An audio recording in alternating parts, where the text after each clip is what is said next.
again. My name is Mary Ann Beister. So I'm the president of the Foundation for Enterprise Development, and it's my honor this afternoon to introduce Jordana Barrack. We focus at the foundation on research and education, and one of the cases that keeps coming up is New Belgium Brewery, and it's for a number of reasons. One is the evolution of ownership that's been deployed in the company. It's the leadership throughout the company, at the top, in the middle, and at the lowest levels of frontline employees. It's also a top performer in its industry. It's often found listed as best places to work, so they're not compromising in having ownership and then being a top performer. They're able to blend it. They have a fantastic culture of ownership. And it's an unusual company. There's not many companies that you'll find listed as the most audacious company in the United States, but New Belgium Brewery has that designation. And it's been an honor. About 3 years ago, we worked on a documentary film, and New Belgium Brewery allowed us to come into their company and film. And so it was an honor to be able to do that and have them in our film, We the Owners. Last night we had a chance to show it to a number of people in the pre-conference, and that's the time that I got to meet Jordana, whose title is Coordinator of Love and Calendars. And I got a sense of what that meant, at least from our dialogue last night, was this is a young woman that's incredibly passionate, but also very practical. So I'll let her tell you her New Belgium Brewery story. Thank you.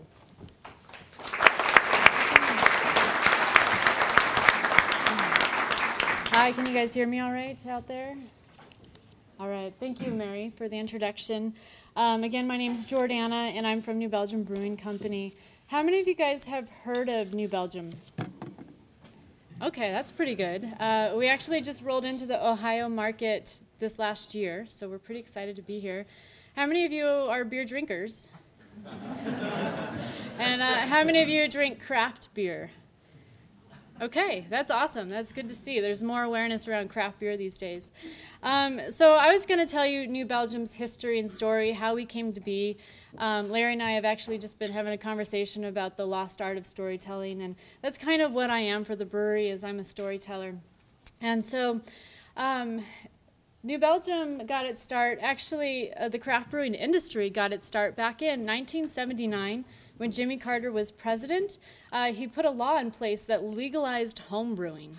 And so all these home brewers started coming out of the closet and opening up what then they were called microbreweries. Now today we call them the craft brewing industry. And so back in 1988, there was this guy, his name was Jeff Liebisch, and Jeff was a home brewer. And in those days, you could only find the Pilsners and lagers for sale in the marketplace, right? Not a lot of the beer diversity that we see today. And Jeff, he wanted to learn more about how to brew Belgian-style beer. So he decided, what better way to learn about Belgian-style beer than to just take a trip over to Belgium and drink the beer. Yeah. Not a bad strategy. So he planned a trip over there, and he brought a bicycle with him. And he was riding around the country, going to a bunch of abbeys and beer bars and breweries. And he had this book. It was called The Pocket Guide to Belgian Beers, written by a guy named Michael Jackson. You guys have all heard of Michael Jackson? Yeah, you know there's more than one Michael Jackson out there, right? So Jeff used this book, and he was traveling around Belgium, and he just absolutely fell in love with Belgium's beer culture, and he stumbled into a few experiences that taught him how to brew Belgian-style beer. So he came home to Colorado, and then he met a girl. Because you know every story's got a girl in it, right? So this girl, her name was Kim Jordan. Motivated, organized woman. She was a social worker at the time. And her and Jeff got together, and they were brewing beer in the basement of their house. And Kim started to notice that the more beer Jeff brewed, the more social functions they got invited to around town. And so she was the one that said, all right, Jeff, let's talk about this business idea of yours. So they took a little retreat. They went up to Rocky Mountain National Park, and they went for a hike, and they discussed, all right, if we're going to start a business around beer, what are the main values we want to stick to? What's really important to us here?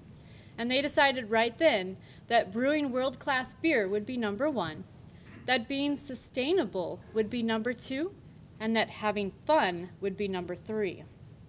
So they came home that afternoon. Jeff went into work the very next day as an electrical engineer and quit his job. Came home and they started remodeling their basement to turn into their own little microbrewery down there. And then on June 29th, 1991, we sold our very first Fat Tire Amber Ale at the Great American Beer Festival down in Denver. But from that first moment when they discussed what are these important values that we want to stick to as a business, you have to absolutely admire that 23 years later they have stuck to those values, and we've actually added a few more to them. A little bit about myself. Again, my name is Jordana. I started with New Belgium as a storyteller and a beer romancer, which really just means I was a bartender. And today I'm the coordinator of Love and Calendars, which LOVE stands for Living Our Values Every Day. So I help curate that culture along with support our coworkers and culture department and help kind of kindle this passion within the company. So where did employee ownership come from with New Belgium? It all started with our very first employee owner. His name was Brian Callahan. And Brian, this is back in 1992 now, shortly after Kim and Jeff got started. Brian was a rock climber. And he was traveling around the western U.S., going from rock climbing spot to climbing spot, kind of living out of his car.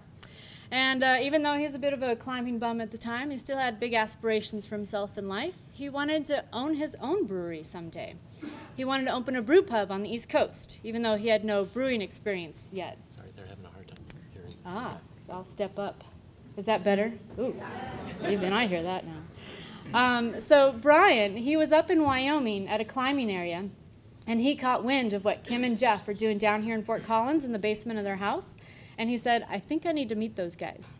So he came down, and he knocked on their door, and he said, hey guys, my name is Brian, and I've got a proposition for you. How about if I sleep on your couch, and in exchange, I'll work for free? And Kim and Jeff, they weren't making any money in the beer business yet, so they couldn't afford to pay employees, but they did need the help. So they said, all right, Brian, I guess that works for us. So for the next year, and at the time the operation was in their house, so the living room was actually the dry goods storage and also Brian's bedroom. But for the next year, Brian learned every aspect of the brewing process. So after about a year went by, he came back to Kim and Jeff and he said, guys, thank you so much for this experience. I've learned an immense amount about the entire brewing process. I think I'm ready. I'm going to head back to the East Coast now and go start my own brewery. And Kim and Jeff said, whoa, wait a minute, Brian. You've become way too valuable to us. We don't want you to go. What's it going to take? What do you want to stay? And Brian said, well, I had my heart set on owning my own brewery someday. So they had to think about it. And they came back to Brian, and they offered him part ownership of New Belgium Brewing Company. That way, as they grew and began to profit, he would too. But Brian wasn't sure if he was going to take it yet, because he actually had a girlfriend on the East Coast that he just told he was going to move home to. So he had to call up his girlfriend, and he's like, hey, honey, so anyway, I know I was told you I was moving home soon, but they just offered me part ownership, and I don't know what to do. And she said, Brian, are you crazy? This is what you've always wanted for yourself in life, a chance to own your own brewery. And you just worked your butt off for the last year. You deserve this. You should do it. And he said, you're right, Stacy. Her name is Stacy. He said, you're right, Stacy. I'll do it. But what about you? Will you move out to Colorado to be with me then? And she said, well, I'm sorry, Brian, but I'm not just going to move across the country for a boyfriend. Which, you know, I would for a fiance. And so in that same phone call, Brian got engaged, and he accepted ownership in New Belgium Brewing Company. And they're still married, and a big part of our family 22 years later. But what that did is it started the tradition. From that point forward, when you reached your year of employment within New Belgium, you had an opportunity to become vested as an owner in this company, and we still carry on that tradition today. We now have 520 employees, and when you reach your 1 year of employment, you become vested as an owner. And a big part of New Belgium's culture is rituals. We like tradition and we like ritual. And one of our employee ownership rituals is we have a biannual powwow, we call it a powwow, where all of our employees come back to the mothership. We call our home brewery the mothership. And they have to give a speech in front of all of their co-workers about what ownership means to them. And it's amazing because we're doing this 22 years, 23 years later now, and everybody in the audience, all these fellow co-owners, they're just at tears, and we're reminded of how unique it is what we're doing, because we have these brand new owners that are standing up in front of us and reminding us of how special it is to be a part of what we're a part of. So New Belgium really helps provide that environment that gives a strong culture of ownership. And what are some of the values that come along with a culture of ownership? A lot of that has to do with trust. You guys remember back many years ago can you think of a moment when you felt like you really took ownership of your own life? Like you were in control of you. And when I was thinking about this, it was the moment when my parents gave me the keys to my own car, right? I finally had control of where I was going to be and what I was going to do. And at New Belgium, it very much has that same feeling on your very first day that you become an owner. They give you a key to the whole place. You're allowed to take a 12-pack of beer home with you every week, but nobody really pays attention to that. So there's very much a culture of trust. And because we give so much trust right off the bat, people tend to rise to the occasion, and they live up to it. And we've also created this slogan called "Think Like an Owner." And so when people are trying to make decisions and maybe they can't reach their manager or other input, they kind of come back and they think like an owner. Well, we're all owners, we're all in this together, so what's the best thing for the company? And we've got everybody thinking this way. Down to the point where on our production floor, people can submit ideas on how to innovate or how to improve our systems. And we had a production worker who, on our bottling line, he was watching, because we're always thinking about our resource use and our water use as well, and he was watching our bottles get rinsed and filled, and he said, you know what? The outsides of those bottles, because we clean the outside and the inside, but the outsides, they don't have to be quite as clean as the insides do, right? So we set up a gutter system to capture that internal rinse water, use that to wash the outsides of the bottles, and when we made that switch, we started saving 1,100 gallons of water an hour. That's a huge difference. All of that came from an employee suggestion on the floor. And so it takes having that trusting culture and that open culture to be able to make these improvements, and we're all in it together. And so we're very supportive of exploring new ideas, but we're also very willing to make mistakes. So New Belgium, part of our ownership culture is, we call it open book management, which I believe is a term that we got from Jack Stack's book, Great Game of Business. Which is really what Kim Jordan read that helped her shape the ownership culture that she wanted to have at New Belgium. And part of open book management means that everything is open to employees. Our financials on a monthly basis are posted. We have an internal SharePoint site where all of this information is posted. So all of our financials, all of our business decisions and strategies, everything down to the department level is all available for people to read about and to learn and to educate themselves on what the business is doing. And so a big part of being an employee owner, along with the open book management, is also what we call high involvement culture. So we can put the information out there, but still if people don't take the time to learn how to read a financial statement or to learn how to follow along with the decision process, then they're not able to contribute. And so we want people to educate themselves, to take the time. They still need to take the initiative to get there. But we try to provide as many platforms as we can for them to read these things. New Belgium, one of our core values, because we started with the first three, the make world-class beer, be sustainable, and have fun, but we've been adding to them quite a bit since then. And one of our values now is to be a business role model. And so we strive to make the right decisions and stick to our values no matter what, so that we can be a good role model and show that people can do business and still take care of their people and still take care of their resources. So we get a lot of requests from other companies that want to come in and learn from us, and research groups that want to study us. And we had one group from South Africa, actually. People come from all over the world to come take our brewery tours and learn about us. But we had a group, they were called Axis Work Group, I believe, and they're a hardware distributor in South Africa. And they came and they spent a day shadowing folks at the brewery, shadowing leadership and our HR department and learning. And at the end of the day, our HR director, her name's Jenny Briggs, she sat down with them and she said, okay, so you just spent the day with us. What's your biggest takeaway that you're going to have? And they said, the fact that you guys don't have a dress code. So another part of our culture at New Belgium is we encourage individuality and people to be themselves.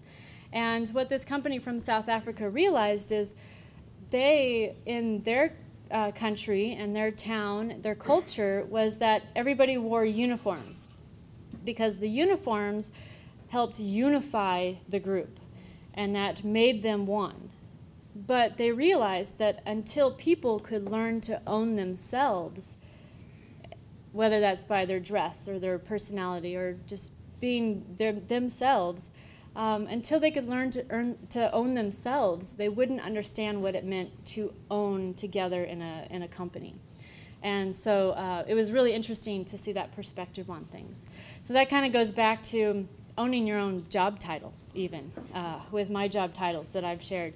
You know, when you are given the freedom to pick something like a storyteller or a beer romancer, it makes you really want to live up to that, right? Rather than just calling myself a bartender. And so it's neat to have that environment, that open environment at New Belgium to be able to create these opportunities for yourself. The last thing I want to touch on is just the beer industry in general. So, you know, the craft brewing industry is fairly young, you know, a little more than 30 years old. And it's been growing a lot lately. I don't know if you guys have noticed how many craft breweries are probably popping up in your neighborhoods. And then there's all these little craft beer bars that are popping up that specialize in the unique, local, distinctive beers. And I know Fat Tire's a new beer here in Ohio, and New Belgium's beer is new in Ohio, but Fat Tire in some of our markets is kind of getting to be old news. And so our challenge going forward is how are we going to stay unique and distinctive in a lot of these markets. And on a personal note, I want you guys to know that we don't stand up here and tell you to only drink our beer, for one, because we like to try a lot of other beers too. And two, I don't think it's the beer that we make that is going to make us successful going into the future. I think it's the values that we live. That's what people have started to identify with. The fact that we take care of our people, the fact that we respect the resources that we're drawing for our products. I think those are the reasons that we'll be successful going into the future. And it helps that we do make tasty beer. All right, that's all I have. Thank you.